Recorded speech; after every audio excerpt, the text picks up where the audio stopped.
England 5, Serbia nil. I'm just gonna call it a spade a spade. This was a whitewashing. This was simply business.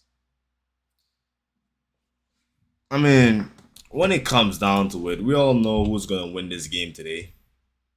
We all know it's probably gonna be a blowout as well. And this is what we expect from England going forward. We expect England, when they're going against competition, they are clearly better than. We expect them to dominate. We expect them to take advantage of the situation and dominate their competition. When it comes down to it, especially in the past, England had some trouble doing this in the past. These games, a lot of the games in the past, when it comes to countries they're better than, especially in major tournaments, sometimes they would struggle. We've seen what happened in the Euros, where they played against, I believe it was Slovenia or Serbia, I think, in the last Euros, where they struggled to break down a team they were clearly better than. Struggled to create opportunities, struggled to get the ball up the pitch. Today, it was not that. England walked all over Serbia. England walked all over Serbia and they showed them no mercy. No mercy. And this is what you're going to be expecting if you're going to be a strong, superpower football team like France, like Spain, like Argentina, Brazil. This is what we expect. Today was a really good game. I liked how the team played, dominated possession, created tons of chances. I mean, for crying out loud, they had 24 total shots. Let's go into the stats, man. 24 total shots, 6 big chances. Pull the stats up. And as you can see here, when it came down to the business end, they were clinical. Yes, some chances were missed. They're not going to be perfect, but they're starting to, the engine is now, it's already been warmed up. Now it's getting ready to get the car into a different gear. Reece James, he didn't have his best game today, but he still played all right. Noni Madueke, he started a little slow, but as things progressed, he got into the game. Morgan Rogers, in my opinion, was the best player on the pitch today. I know it says Declan Rice, he got 2 assists. Dex did his thing. Dex was another great player.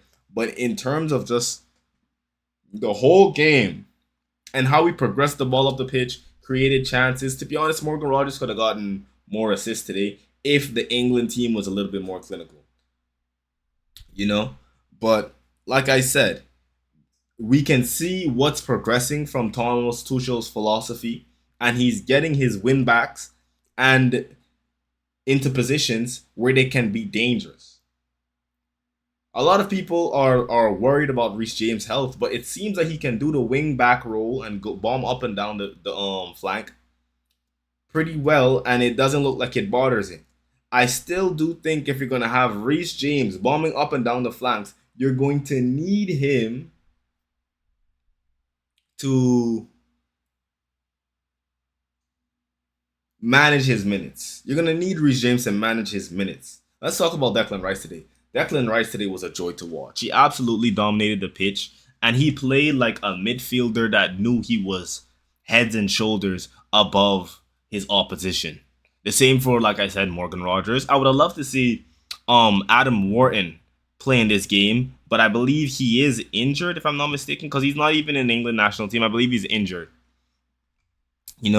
Gordon had an alright game.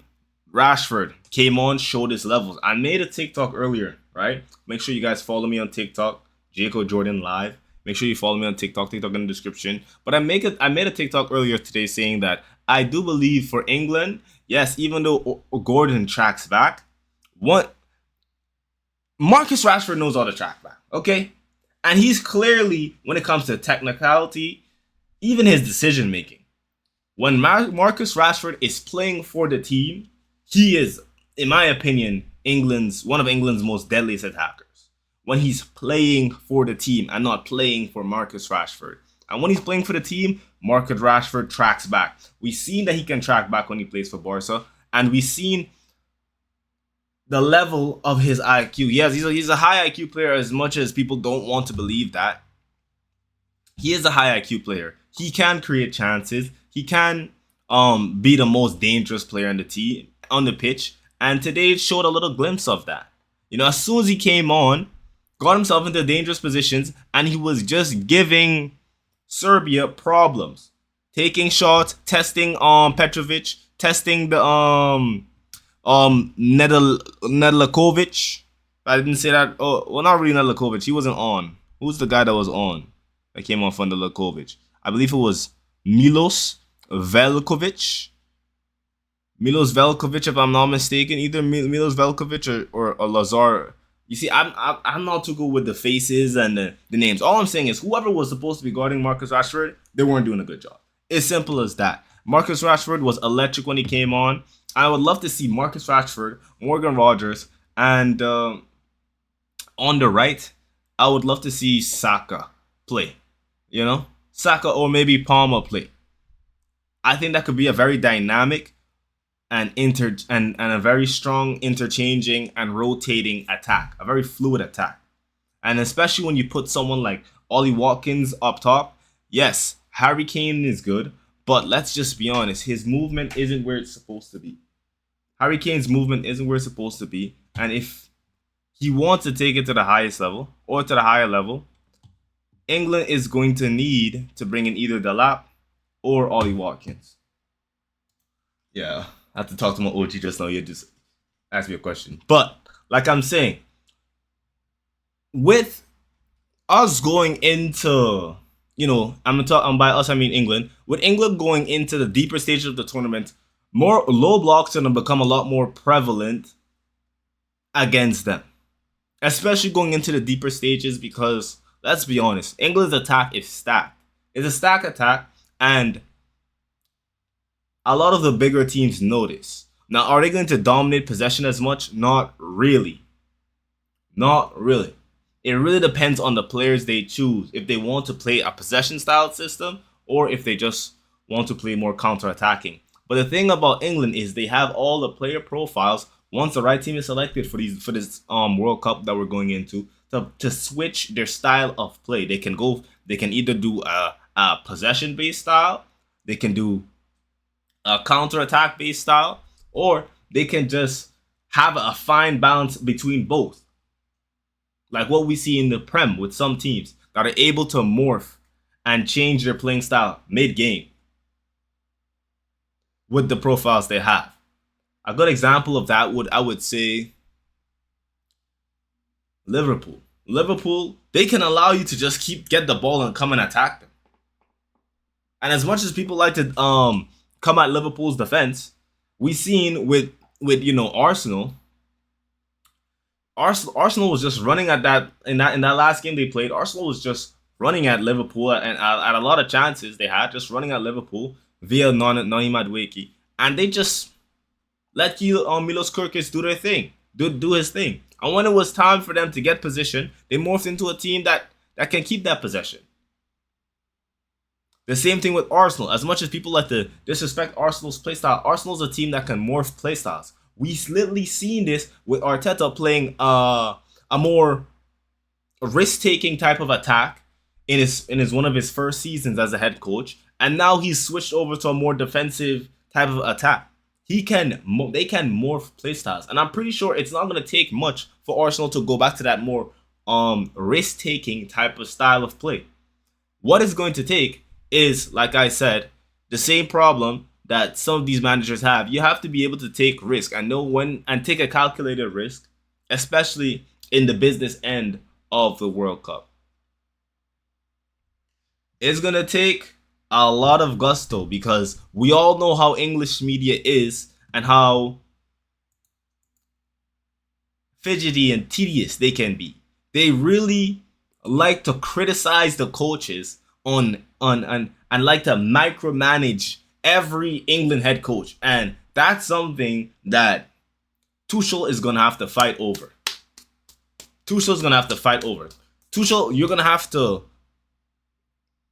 be able to stand on that hill with your decision that you made for England and die on it. And still come into the press conference, whether you win or lose, and back yourself. Just back yourself. Tuchel, you don't have to prove anything. Back yourself. You know, but from what I seen today, beautiful. England did their thing.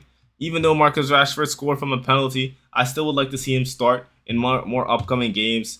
Guehi, Konsa, finishing their chances. Declan Rice with some great deliveries. Madueke, growing into the game. Kane, great finishing. Still would like to see a more mobile striker. It's a shame that Liam Delap went down because he would have been a great... I think he's like baby Harry Kane. He would have been a great striker you could have gone to work into this system. Because he just had his leg. He has more legs than Harry Kane. He may miss some chances. And big chances because, you know, he's still a young striker. A budding striker. But the thing about England is he's going to have an abundance of chances because when England are flowing as a team, they create chances after chance after chance after chance, like a machine, like Spain would, like France would. So it really comes down, like I said, in my opinion, to the manager because you have an abundance of talent, you have abundance of player profiles, and at the end of the day, your tactics is what's going to win England the World Cup. Because your tactics is going to help the players get to the top and the height of their, you know, individual performances. Yes, the players still have to go out there and play, but we all know a manager, as much as he can take you there, like what Gareth Southgate has been able to do in the past years, he can also limit the players from bringing it over the line. 2 Euro finals. One of those you could at least won. So we're gonna see in the future. Hopefully, England can do really well in this World Cup, and they can actually come home. You know, I'm gonna be rooting for England and Brazil. Make of that what you will. Don't forget to like. Don't forget to subscribe. Let me know what you think, what you thought about this game in the comments down below. See you guys next time. Adios.